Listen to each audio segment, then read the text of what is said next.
तस्य ज्ञानाञ्जनशलाकया चक्षुरुन्मिलितं येन तस्मै श्रीगुरवे नमः। श्रीचैतन्यमनोभीष्टं स्थापितं येन भूतले स्वयं रूपा कदा मह्यं ददाति स्वापदान्तिकं। वन्देऽहं श्रीगुरो श्रीयुतापदकमलं श्रीगुरून् वैष्णवांश श्रीरूपं साग्रजातां सहगना रघुनाथान्वितं तं सजीवं साद्वैतं सावधूतं परिजनसहितं कृष्णचैतन्यदेवं श्रीराधा कृष्णपदान् सहगना ललिता श्रीविशाखान्वितांश्च हे कृष्ण करुणा सिंधु दीनबंधु जगतपते गोपेशा गोपिका कांत राधा कांत नमोस्तुते तप्त कांचन गौरांगी राधे वृंदावनेश्वरी वृषभानुसुते देवी प्रणमामि हरिप्रिये वाञ्छाकल्पतरुभ्यश्च कृपा सिन्धुभ्य एव च पतितानां पावनेभ्यो वैष्णवेभ्यो नमो नमः। नमो विष्णुपदाय कृष्णपृष्ठाय भूतले श्रीमते भक्तिवेदान्त स्वामिनिति नामिने नमस्ते सरस्वती देवे गौरवाणी प्रचारिणे निर्विशेषा शून्यवादी पाश्चात्यदेशतारिणे जय श्री कृष्ण चैतन्य प्रभु नित्यानंद श्री अद्वैत गदाधर श्रीवासादि गौर भक्तवृंदा हरे कृष्णा कृष्ण कृष्ण हरे हरे हरे राम राम राम हरे हरे मुखं करोति वाचालं पङ्गुं लङ्घयते गिरिं यत्कृपातमहं वन्दे श्रीगुरुं दीनतारिणं परमानन्दमाधवं Sri Chaitanya ईश्वरम्। Hare Krishna. Just give me 1 second, Mataji. No problem.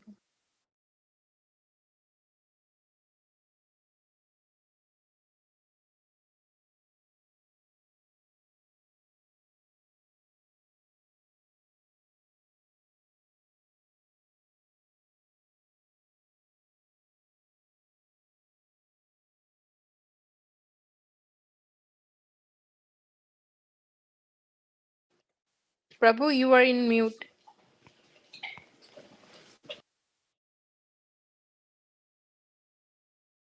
Thank you, Mataji. I was speaking on mute. Thank you for so much for clarifying that one. No problem.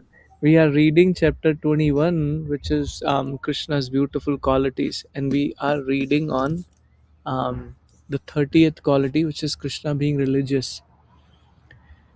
A person who personally practices the tenets of religion as they are enjoined in the Shastra and who also teaches other the same principle is called religious. Simply professing the kind of faith is not a sign of religiousness. One must act according to the religious principle, and by his personal example, he should teach others. Such a person is to be understood as religious. So, one of the quality of Krishna, which is being described here, is this Krishna following the religious principles. When we talk about religious principles, one important quality of a leader is to a person who walks his path, not like I speak of something to someone else but I'm not able to follow. Like especially as a parent, when we are teaching something to the kids, this is very common, which is being seen. Kids first thing is ask is what you do. 1 second again, 1 second.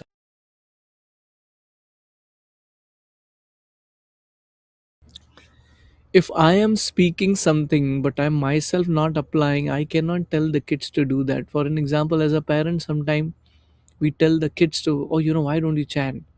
Sit at one place and chant. And sometimes kids are so, so humble and know this. You don't do it while sitting it there, and then you realize, oh, you know what? I also should actually do what I'm practicing there. So this is one of the quality of Krishna when we talk about he is not only the supreme personality of Godhead, but he also uses his example. Srila Rupa Goswami, right? When Krishna was present on this planet, there was no religion. In this connection, Narada Muni once addressed Krishna jokingly, my dear Lord of the coward boys, your bulls are the representative of religion. They are actually religion, dharma personified. while eating grass from the pasturing ground and moving on their four legs, have certainly eaten up all the grass of a religion. In other words, by the grace of Krishna, religious principles were so well cared for that hardly any religious activity could be found. It is said that because Krishna was constantly performing various types of sacrifice and was inviting the demigods from the higher planetary system, the demigods were um, always absent from their consorts. Therefore, the wives of demigods, regretting the absence of their husband, began to pray for the appearance of Lord Buddha, Krishna's ninth incarnation, who appears in the age of Kali. In other words, instead of being pleased that Lord Krishna had come, they began to pray for Lord Buddha, who is the ninth incarnation, because Lord Buddha stopped the ritualistic ceremonies and sacrifice recommended in the Vedas in order to discourage animal killing. So, Krishna, when we talk about performing dharma, of course, Krishna is the supreme personality of Godhead, but for other people to set up an expectation or setting up the example, he would worship, and then the devatas would leave their abode and they will actually be around Krishna because they know this is Krishna out of humility is offering us, but everything is the property of Krishna, so it has to be offered back to Lord Vishnu, who is none other than Krishna. So the wives or the consorts of devatas are praying for Lord Buddha's appearance because Lord Buddha would reject all these Vedas and then any ceremonies, ritualistic ceremonies which are offered, which means now they can peacefully stay um, in their home with their consorts. The demigod wives thought that if Lord Buddha appeared, all kinds of sacrifice would be stopped, and thus their husbands would not be invited to such ceremonies and would not be separated from them. Sometimes it is inquired, why don't the demigod from higher planetary systems come to this earthly planet nowadays?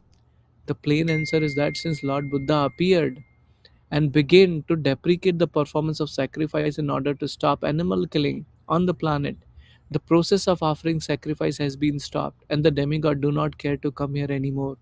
Very important part. I remember I asked this question, because it's a sacrifice cycle. Where is it now?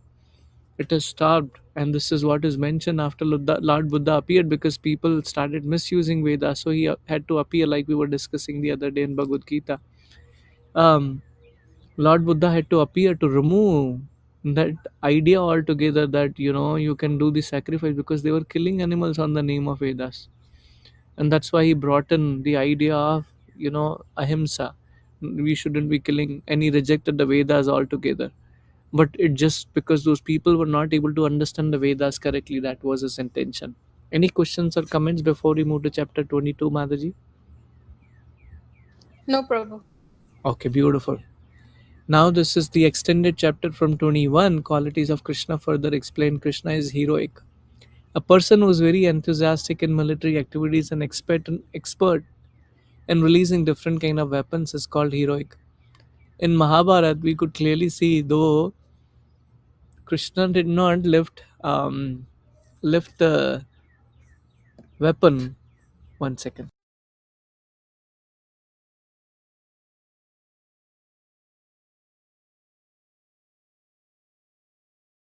Back here, Krishna did not lift the weapons because he promised, I will not take the weapons. But Krishna told Arjuna what weapons to use. Like one of the examples which is very vivid here is that when Ashwatthama released the Brahmastra, when Arjuna was chasing him to kill him out because he killed Draupadi's five sons, he released Brahmastra. And Arjuna did not know what to do here. And Krishna says, oh, you know what? This guy has released the Brahmastra, so you also release Brahmastra. So not that Krishna has to pick up the weapons, but he's so powerful, he can use his intelligence to do that as well. Regarding Krishna's heroism in fighting, there is the following statement: my dear killer of the enemy, just as the elephant while taking bath in the lake destroys all the lotus stems within the water by swinging its trunk, so simply by moving your arms, which are compared to the trunks of elephants, you have killed so many lotus like enemies. Regarding Krishna's expertise in releasing weapons, when Jarasandha and 13 division of soldiers attacked Krishna's army, they were unable to hurt even one soldier on the side of Krishna.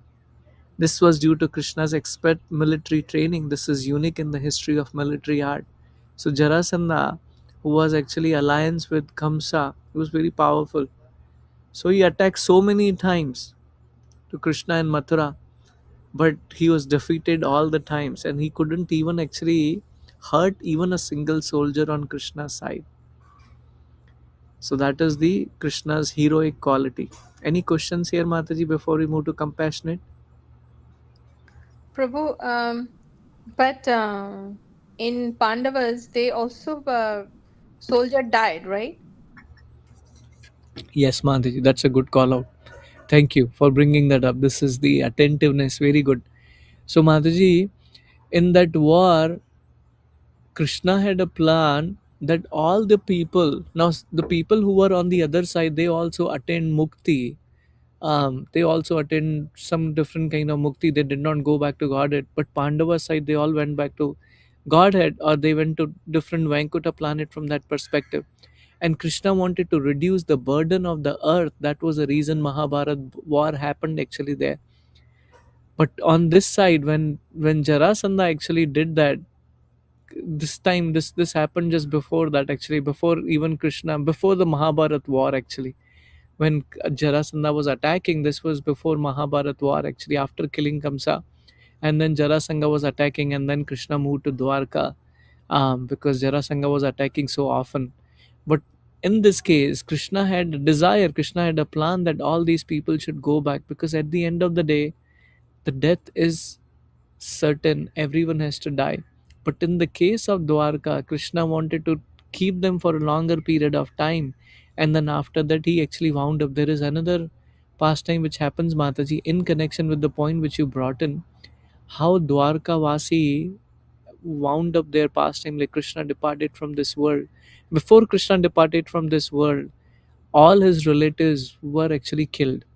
All his kids, they fought among themselves actually, and they died. Now one may say, Are, how can Krishna make that happen? This was Krishna's plan here. Similar way, Krishna here protecting Dwarkavasis was his plan. That he trained them so well. But at the end of the day, even when the Krishna's pastimes are to be wound up, the same people, Krishna's kids, sons actually fought among themselves. And actually they left. That's how the whole Dwarka was destroyed, and Krishna let the Dwarka went into the ocean just after his departure. Make sense, Mataji? Yes, Prabhu, I think is everything because Krishna's plan. what I think is Krishna is just a bodily, like a human bodily form that time when he was, reincarnation on earth. But everybody else, even Jaduvangshi and all, they all have some kind of karma attached to them. Mataji, you Could are be that. speaking something which I have to extremely clarify on that part. Krishna does not take material body even if he appears in this material world. Krishna is always comes in his original form, and Krishna appears directly, not like we appear from the womb of a mother. Krishna did not appear from the womb of a mother like we Right, do. right. So he is not controlled or under the jurisdiction of material energy. So that is crystal clear. So Krishna did not, though Krishna behaved like a human, but he was not a human like ordinary man like any of us. That's the first part. And Krishna's kids, they are also coming from spiritual world. So there is no karma which happens in spiritual world. The karma only happens in material world. So these people, Krishna and Krishna's associates, are never touched by three modes of material nature. We do karma when we come under the modes of nature, Rajoguna, Tamoguna, even to Sattva. But Krishna and his associates never come under these three modes of nature. Like Arjuna, though he looks like in Bhagavad Gita, he's bewildered and Krishna is speaking Bhagavad Gita, but Arjuna is a sakhak. Arjuna is has an eternal position in spiritual world. So it's not that he is bewildered. It's Krishna for playing that pastime. He behaves in such a way, and his disciples or his associates behaves in such a way which apparently looks like mundane or material, but that's not material. That is Krishna enacting for his pastime, making that happen. Okay, Prabhu, thank you. One example which I want to quote from that perspective is two things. Two examples I want to quote. One example. One example is that one time Krishna was meditating, and Yudhishthira Maharaj asked Krishna, "My dear Lord, everyone in this entire cosmic manifestation meditates on you. Whom are you meditating on?" He says, "I'm meditating on a sinless person." And Yudhishthira Maharaj asks, "Who's that person?" He says, "Bhishma Dev." What is Krishna saying? He is Sinless person. sinless, which means whatever he is suffering, can you call it as sinful? Is he suffering because of his sins? No, because he's sinless. But for the sake of Krishna's pastime, that's how things are actually manifesting there. So Hmm. that's one pastime. The second pastime which happens is again related to Bhishma. When actually Bhishma is lying on the bed of arrows in the Yuddha Bhumi, and Krishna brings Yudhishthira Maharaj and all the Pandavas to actually see Bhishma Dev and to learn the lessons how to rule the kingdom from Bhishma Dev. Yudhishthira Maharaj comes. And at the time Yudhishthira Maharaj is being told, this is there in Srimad Bhagavatam, where Bhishma Dev actually says, my dear Pandavas, I can't understand. You practice whole life religiosity, you followed dharma, and you are completely sinless. In spite of that, I see you went through so many difficulties. And very interestingly, Krishna is your cousin. Krishna is your cousin. He is actually, Krishna was his nephew. Cousin actually. He was nephew of Kunti Maharani. And he was cousins of Pandavas. But in spite of that happened. So that's where he says it is all enacted by the time which Krishna is controlling. Because Krishna wanted to show an example. So that's the point, Mataji. Make sense? Yes, Prabhu. Okay, but good question, Mataji. But Krishna and his associates are never ever touched by material modes or karma from that perspective. Okay, Prabhu. Thanks. Thank you. So, compassion. Person who is unable to bear another's distress is called compassionate. Krishna's compassion for distressed person was exhibited when he released all the king imprisoned by Magadendra. While dying, grandfather Bhishma prayed to Krishna. Very interesting. This grandfather Bhishma prayed to Krishna and described him as the sun that eradicated darkness. The king imprisoned by Magadendra were put into dark cells, and when Krishna appeared there, the darkness immediately disappeared, just as if the sun had risen. In other words, although Magadendra was able to imprison so many kings, upon the appearance of Krishna, they were all released. Krishna released the kings out of his sincere compassion for them. I think Magadendra is again Jarasandha only. I will clarify that, and because I don't, I think Magaddesh is where Jarasandha was leading, because he entrapped so many kings when Krishna wanted to do the Ashwamedhya Yagya for the Pandavas, and then he came there. Krishna personally came there, and when Krishna went there, he was saying, "Yeah, now we should perform the Ashwamedhya Yagya." At the time, there is the messenger of these kings actually come to Krishna there in Hastinapur, and he says that, "My dear Lord, our kings have been entrapped by Jarasandha, and they are your devotees. They are to calling out for your mercy so that you can release them from that entrapment." So then Krishna is thinking, so what should I do? Should we do Ashwamedhya Yagya? So he is asking Uddhavji. Now Uddhavji is very close friend. Krishna knows everything, but he wants to give the credit to his friend Uddhavji here. So Uddhavji says, first let's destroy Jarasandha, and then actually come and do the Ashwamedhya Yagya. Because for Ashwamedhya Yagya, when they send the horses, anybody who stop the horse, they will have to fight. And in this case, if the horse goes to Jarasandha, he will definitely hold, and then they have to fight. Better to finish that war before, then so that it can peacefully be performed. So that is the other thing which is there. So Krishna actually saved all these kings, defeated Jarasandha. Bhima fought with him, he defeated, and then finally he released those kings.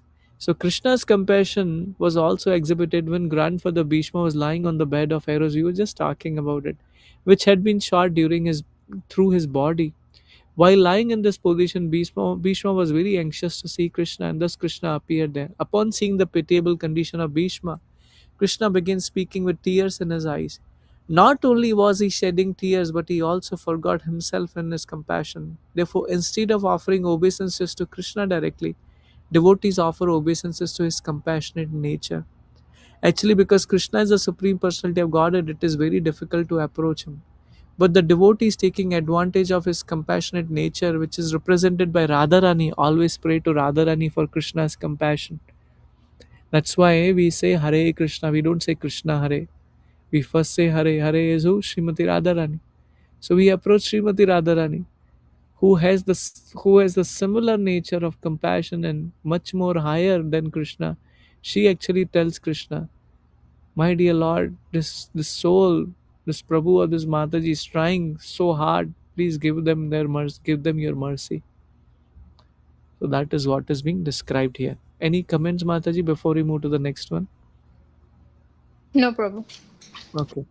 Krishna being respectful.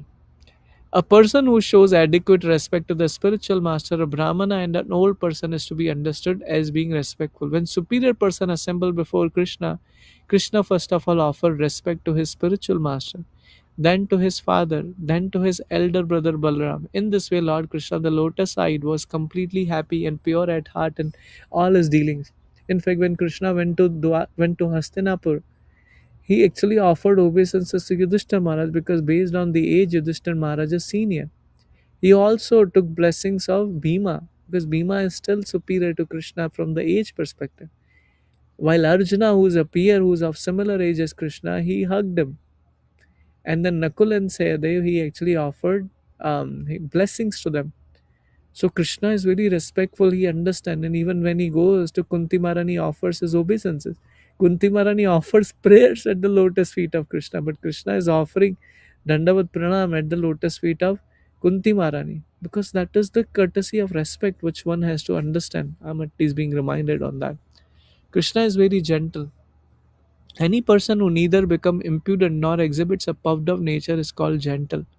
The example of Krishna's gentle behavior was manifested when he was coming to the arena of Rajsuya sacrifice arranged by Maharaj Yudhishthir. Krishna's older cousin Maharaj Yudhishthir knew that Krishna was the supreme personality of Godhead and he was attempting to gate down from his chariot to receive Krishna. But before Yudhishthir could gate down, Lord Krishna got down from his own chariot and immediately fell at the feet of the king. Oh Krishna, I didn't read this, but this is the exact thing we were just talking about. Even though Krishna is the supreme personality of Godhead, he never forgets show special etiquette in his dealings. And Krishna is very liberal. Any person who is by nature, natural behavior very mild is called liberal. A statement by Uddhava after the Shamantaka jewel plundering confirmed that Krishna is so kind and favorable that if a servitor is accused even of great offense, Krishna does not take this into consideration. He simply considers that service that is rendered by his devotee. So many examples, even Ravana, who actually stole the wife of Lord Ram, Mother Sita. But he said, even if today Ravana comes and beg forgiveness and returns the Sita back, I'll forgive him. In fact, I'll make him the king of Ayodhya. So liberal. How many how many can actually even think that idea that you can forgive your enemy? And what to talk about forgiving your enemy? Lord Ram is offering him the position of a king of Ayodhya and he wants to be the servant. So that is the quality of Krishna being liberal, shy. A person who sometimes exhibits humility and bashfulness is called shy, as described in Lalita Madhava, which is another book actually. Very beautiful. Krishna's shyness was manifested when he lifted Govardhan hill by little finger of his left hand. All of the gopis were observing Krishna's wonderful achievement, and Krishna was also smiling at seeing the gopis. When Krishna glance went over to the gopis, his hand began to shake. And upon seeing his hand shake, all of the coward men underneath the hill became little disturbed. Then there was a tumultuous roaring sound, and they began to pray to Krishna for safety. At this time, Lord Balaram was smiling, thinking that these coward men had been frightening by shaking a Govardhan hill, because Krishna loved his devotees. There is no lust in Krishna's behavior. These gopis have surrendered their life to Krishna and they are the one who are actually wives of Krishna. When Krishna looks at them, then their love and affection, Krishna's hand trembles and Govardhan is moving and everyone is afraid. But Balram understand what is happening. But seeing Balram smile, Krishna thought that Balram had understood his mind and observing the gopis, and he immediately became bashful. So Krishna is so sweet, protector of surrendered souls. Anyone who surrenders to Krishna, his life is perfect, her life is perfect, because Krishna never forget anyone's service to him. Krishna is the protector of all surrendered souls. Some enemy of Krishna was enlivened with the thought that he need not fear Krishna, because if he simply surrendered unto him, Krishna would give him all protection. Even the demons were ready to do that. Krishna is sometimes compared to the moon, which does not hesitate to distribute its soothing rays even on the houses of Chandalas and other untouchables. Such a beautiful point. Like a sun and moon never discriminate when they are radiating their rays, that, oh, only this person is qualified, he is a devotee or she is a devotee, only they will get the sun, or only they will get the moon. They give their light and coolness or warmth to everyone. And that's the quality of Krishna. He is a protector of surrendered souls. Krishna is happy. You never see Krishna crying.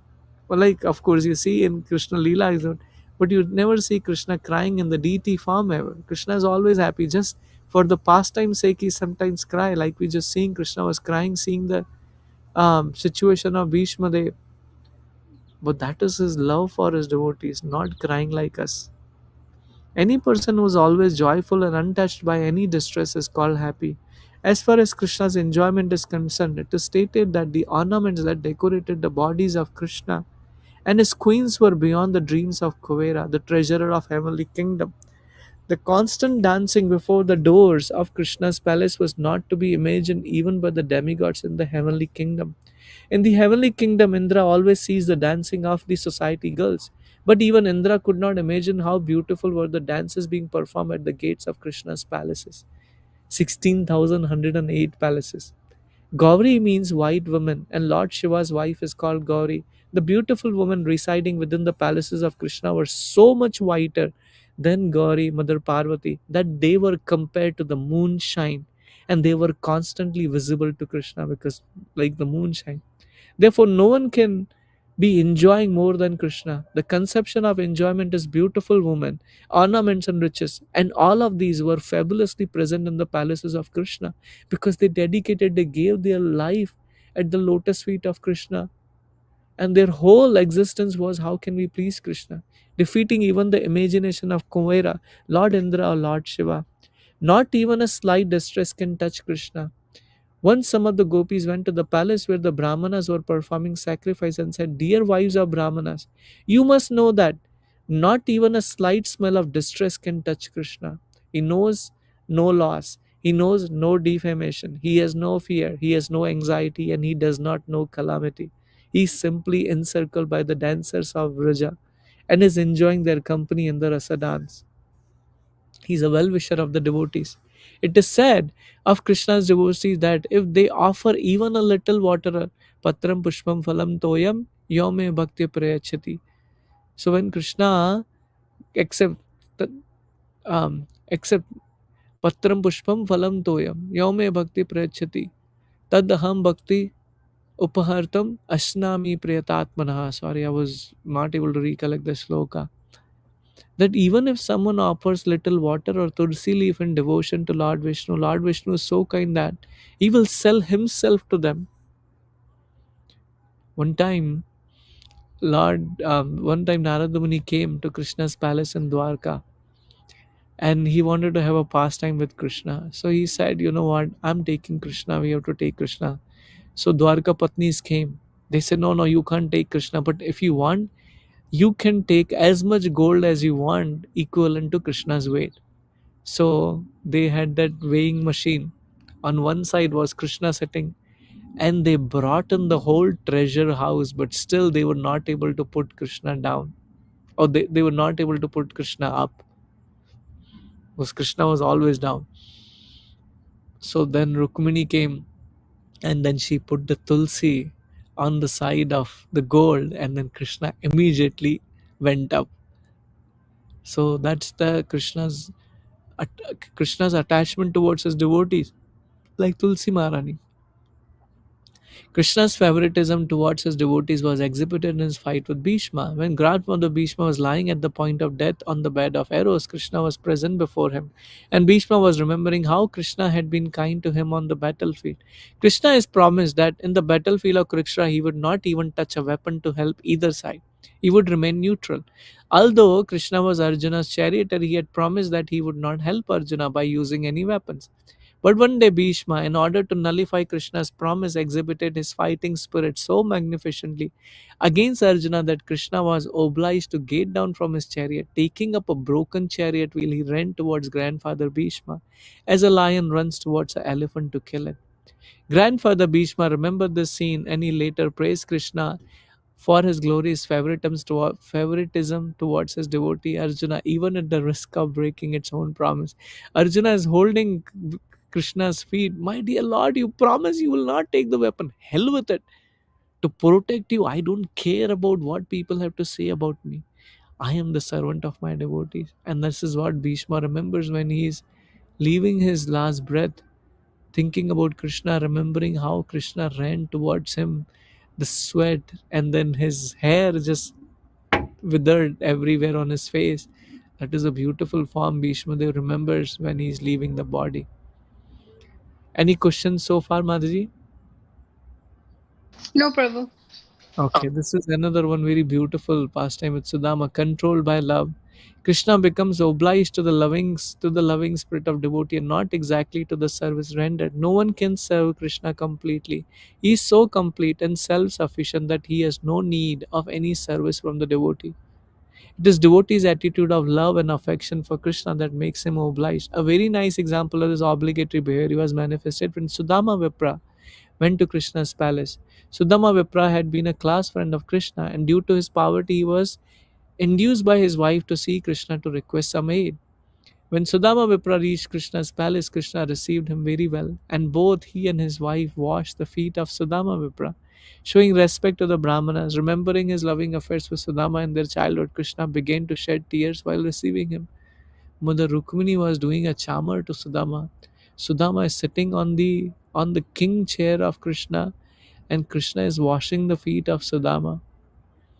Sudama did not even have proper clothes. His clothes were torn apart actually, and his feet were swollen. Blisters were there because of walking from Porbandar to Dwarka. Krishna massaged his feet, was doing the service, and Krishna had tears in his eyes. That is his. He is controlled by the love. Another instance of Krishna's obligation to his devotees described in 10th canto 9th chapter verse 18 of Srimad Bhagavatam, when Sukadeva Goswami tells King Parikshit, my dear king, when Mother Yashoda was perspiring, tired of trying to bind Krishna up with the rope Damodar Leela, Krishna agreed to allow her to bind him. Krishna as a child was disturbing his mother by his naughty activities, and she wanted to bind him up. Mother Yashoda brought some rope from the house and tried to tie up the child, but she could not tie a knot due to the shortness of the rope. She tried to gather many ropes, but when she finished, still the rope was too short.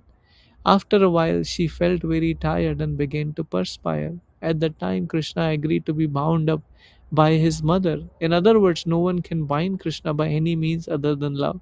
He is bound only by obligation to his devotees because of their ecstatic love for him. He was just seeing Mother Yashoda being so tired, he was ready to bound himself by Mother Yashoda's hands, where nobody can even reach Krishna. Want to talk about binding? Krishna is all auspicious. A person who is always engaged in auspicious welfare activities for everyone is known as all auspicious.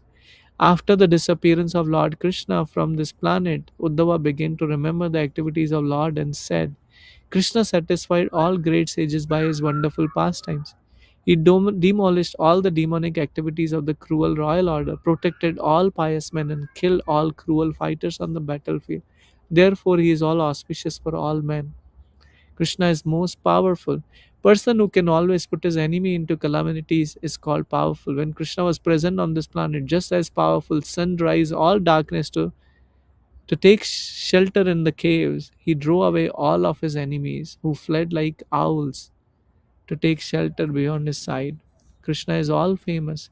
A person who becomes well known due to his spotless character is called famous. It is stated that the diffusion of Krishna's fame is like the moonshine, which turns darkness into light. In other words, if Krishna consciousness is preached all over the world, the darkness of ignorance and the anxiety of material existence will turn into the whiteness of purity, peacefulness, and prosperity. That is the power of Krishna consciousness. Even in darkness, when one hears the Krishna's message, it becomes white like moonlight. When the great Narada says Narada was chanting the glories of the Lord, the bluish line on the neck of Lord Shiva disappeared. Upon seeing this, Gauri, the wife of Lord Shiva, suspected Lord Shiva being someone else, disguised as her husband, and out of fear she immediately left his company. Upon hearing the chanting of Krishna's name, Lord Balram saw that his dress had become white. Can you imagine? Upon hearing the chanting of Krishna's name, Lord Balram saw that his dress had become white, although he was generally accustomed to a bluish dress. And the coward girls saw all of the water of Yamuna river turn into milk.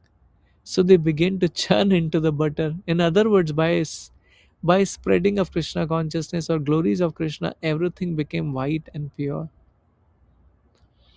Krishna is popular. Any person who is very dear to people in general is called a popular man. As for Krishna's popularity, there is a statement in first canto, 11th chapter, verse 9 of Srimad Bhagavatam that deals with his returning home from the capital of Hastinapur.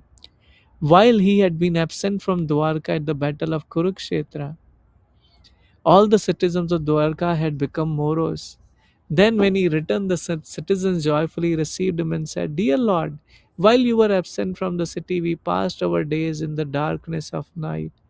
As in the darkness of night, every moment appears to be a long duration of time. So while you were gone, every moment appeared to us like millions of years. Your separation is completely unbearable to us." This statement shows how popular Krishna was all over the country. A similar incident occurred when Krishna entered the arena of sacrifice arranged by King Kamsa for his death. As soon as he entered the palace, all the sages began to cry, "Jai, Jai, Jai." Krishna was a boy at that time, and all the sages offered their respectful blessings to him. The demigods who were present also began to offer beautiful prayers to Krishna. And the ladies and girls present expressed their joy from all corners of the arena. In other words, there was no one in that particular place with whom Krishna was not very popular. He's really popular. Krishna is so amazing.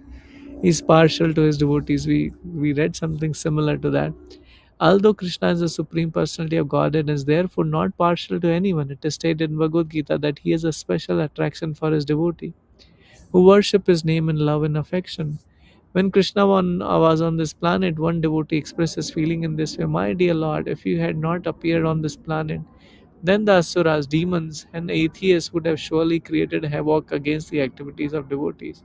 I cannot imagine the magnitude of such devastation prevented by your presence. From the very beginning of his appearance, Krishna was the greatest enemy of all demonic persons. Although Krishna's enmity towards the demons is actually comparable to his friendship with the devotees. This is because any demon who is killed by Krishna receives immediate salvation." This is the last section we'll probably read. Very attractive to all women.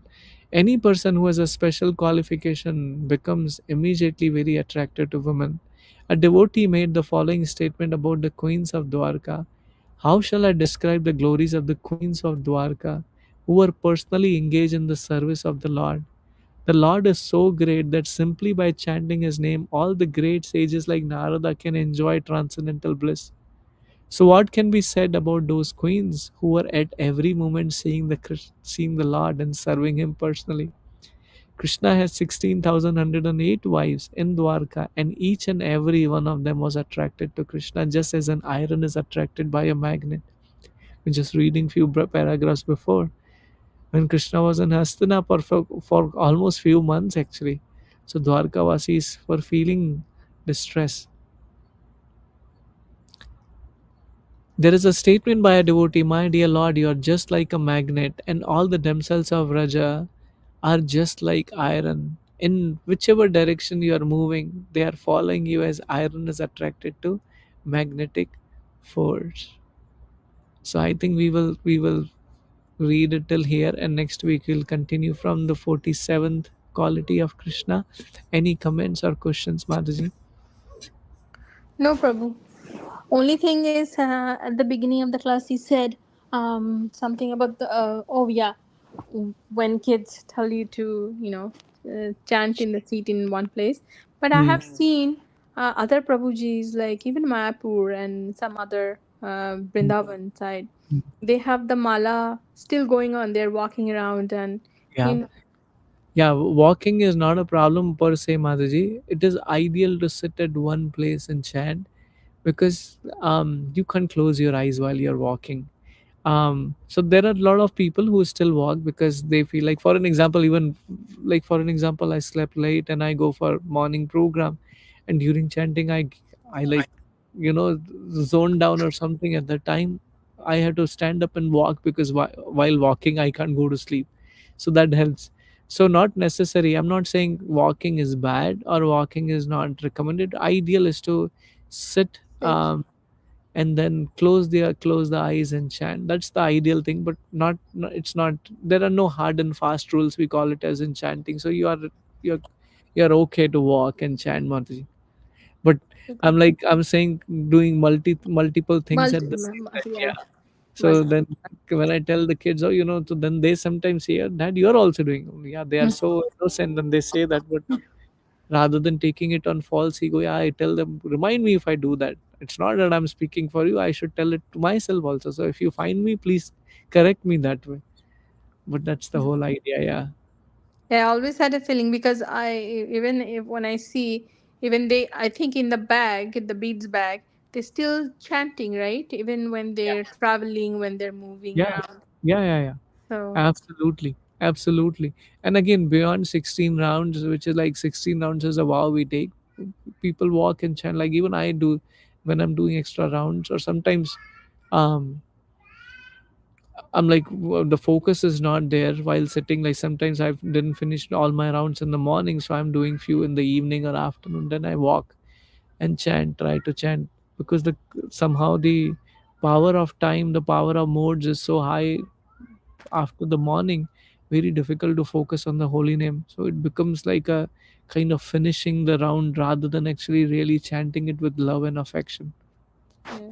Also, some people also say like when they're focusing on the rounds, like how many, it feels like the bhakti is going the other side. Does Yeah, it? we shouldn't be restricted to count, but at the same time, because we took a vow to chant 16 rounds, so focus on that.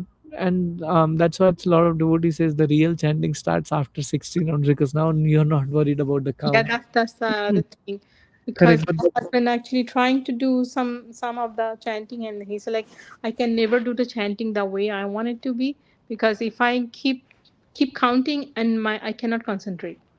yeah, that's why, Mataji, there is a stage which comes in chanting where the automatically the move mala goes and you don't even realize you finish all 16 rounds. So you're not counting, you're just focusing on the holy name, and the hands are automatically tracking what has happened, because we took a vow.